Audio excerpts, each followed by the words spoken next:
with Texas Auto Reviews. Today we've got a 1969 Buick Skylark. Very rare cars, as you know, not many left in the world. 99% of these have ended up in a junkyard somewhere, but today we have one here in Lubbock, Texas. We're going to be showing this vehicle to you. It's got the 350 Gauntlet motor in it. It does have air conditioning that works. We're going to be showing you the interior of it. It has the original interior, which is amazing for a car of this age. She's a project car. We're not going to, play any games with you. She does have some rust issues. Yeah, it's going to need a new back bumper and things, but anybody that knows anything about project cars knows that's an easy fix in a heartbeat. So, got all the glass in it. All the glass is good. Just needs some rubber replaced around there. The windshield's good, which is, from a 1969 car, as any of you know, that's a pretty rare thing to find when you got all the glass and everything already in it. And as you've seen, it does runs great, sounds good. Like I said, it has that brand new Edelbrock 650 sitting on top of it, and air conditioning works, the whole works. It's got good tires on it. The rubber looks great. Front bumper's in great shape, and just needs a little TLC and the rubber stop on here. But these are the kind of things you can get online and find those pretty easy. The Buick emblems on the front here still works. Even got the chrome strip down the middle, which is a hard one to find if need be. But boy, what a nice project car this thing would be to have. A lot of people go out and spend $150,000 on a 1970 Chevelle, and the Buick Skylark was overlooked a lot. But man, they're a nice car. I've had several in my lifetime, Buick and Oldsmobiles, and I think was a missed car. You see, it has a 350 in it.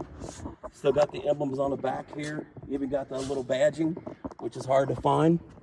And that's pretty crazy that it's still on there after so many years. All right, you can hear this 350 in here. This thing, 1969 Skylark. Sounds awful sweet. And we're gonna take a quick shot of the motor real fast for you. One thing I wanted to talk about on this is that this is a 350 Gauntlet motor. It does have power brakes and power steering. That was an option on these cars back in the day. And that 650 Edelbrock sitting on top there is brand new. You can see it's got a nice smooth rumble to her. Has air conditioning in the whole works. And that's just hard to find on a car nowadays, especially 69. Now, air conditioning was a nice pricey option along with the power steering and the power brakes. All right, here we're looking at the inside of this 1969 Sklyark. As you can see, everything's stock. The interior is in amazing shape. I mean, look at that. You don't find that very often. And this was an optional armrest that were on these cars in 1969. Works perfect. Needs a little TLC on the headrest right there, but look at the back seat. She's in great shape. That even still has the headliner. And anybody that knows anything about them, that's easy to tack up with some tack glue. That's pretty simple, but it's amazing that it's there. Even the visors are there. You got your whole dashboard and everything's right there. AM radio still in it. Look at that. I mean, you just can't, you don't get any better than this when you find something like this. You get excited about it. I stumbled across this about a week ago and asked the guy if he was interested in selling. He said yes. And so I thought, man, I got to jump on this and film this. This is just too pretty. Too pretty. Even got the back window handles are there. And like I said earlier, the part about the glass is just amazing.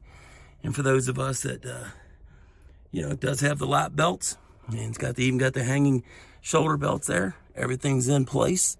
Yeah, pretty amazing car, isn't it? For what you get to see anymore compared to, you won't find any of these 2024s on the road in, 50 years. You know what I'm saying? So this is what makes these cars special. All right. For somebody looking at for a great project car, give us a call. Hey, and one thing I wanted to point out about this car is look at this. Here is the original grille. Now, anybody that knows about restoring a car knows trying to find something like this is where you get into the big money, but it's already there. And look at that. It's in amazing condition. No cracks, and it's all straight. And what a beautiful find for a car. And like I pointed out earlier, all of your, you know, Buick logos and stuff are all on there, and that's the part that's hard to find about these cars. Even the headlight, you know, rings are in there, the whole works. So that really pays off. I wanted to mention too that around the glass, even the trim around the glass and that is in place, which is very difficult to find. Even your rain gutters, you know. And when you come down to restoring a car, this is where you get into the big money. It's not the body work as much. It's finding those parts that you can't find on other cars. Yeah, she doesn't have the stock rims. She doesn't have the stock rims on it, but it's got some Chevrolet Corvette rallies on the back, or off a Chevelle or a Camaro or something. But you can always put it, you know, of course, whatever it is, you're probably going to choose your own tires. It does have these, and I told him, man, I can't not remember the name of these, but surprisingly enough, they're on there on a lot of cars. You know, the accent for the fender, they're on there too. So that's another thing I wanted to point out about the car, is just the kind of little things that you can't, that really, when you get into restoring a car, that it's hard to find, very hard to find on, especially something 1969, but you've already got it. Everybody knows how easy sheet metal is to redo, and so that was one of the great points.